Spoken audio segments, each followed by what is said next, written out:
চলো এবার দেখাবো তোমাদেরকে সেকেন্ড প্যান্ডেল। তো দেখতে পাচ্ছ ভিড় কত। আর আমরা কিন্তু এখন আছি রূপনারায়ণপুর, তোমরা অনেকেই জানবে ডাবর মোড় রূপনারায়ণপুর। তো এখানে আজকে তো অনুষ্ঠান হচ্ছে, এখানে অনেক মেয়েগুলো নাচছিল। তো আমরা এই প্যান্ডেলটা দাঁড়াইনি, প্যান্ডেলটা দূরে থেকে দেখে নিচ্ছি আর এখন চলে এসেছি অন্য প্যান্ডেলে। তো এখানে দেখো আমার মেয়ে তো গাড়ি দাঁড় করানোর সাথে সাথেই চলে এসেছে বেলুন বেলুন আর ওই যে বাবুগুলো হয় সেগুলো কিনতে। তো আমরা চলে এসেছি প্যান্ডেলের গেটে।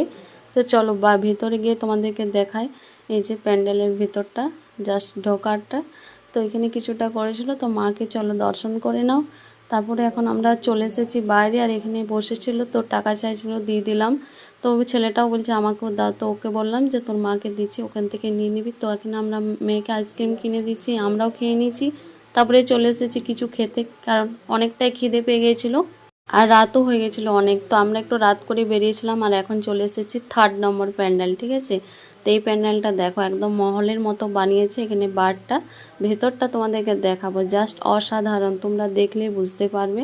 তো চলো এই যে ভিতরে চলে এসেছি, দেখতেই পাচ্ছ কত সুন্দর বানিয়েছে কাজটা, একদম কাঁচ দিয়ে পুরো পুরো সুন্দর, খুবই সুন্দর লাগছিল। বিশ্বাস করো তোমরা ভিডিওর মধ্যে এতটা তোমাদের ভালো লাগছে জানি না। তো মাকে চলো দর্শন করে নিলাম, এখন আমরা বাইরে বেরোচ্ছি। আর এটা দেখে এখন আমরা বাড়ি ফিরবো, কারণ এখন বেজে গেছে রাত 11টা।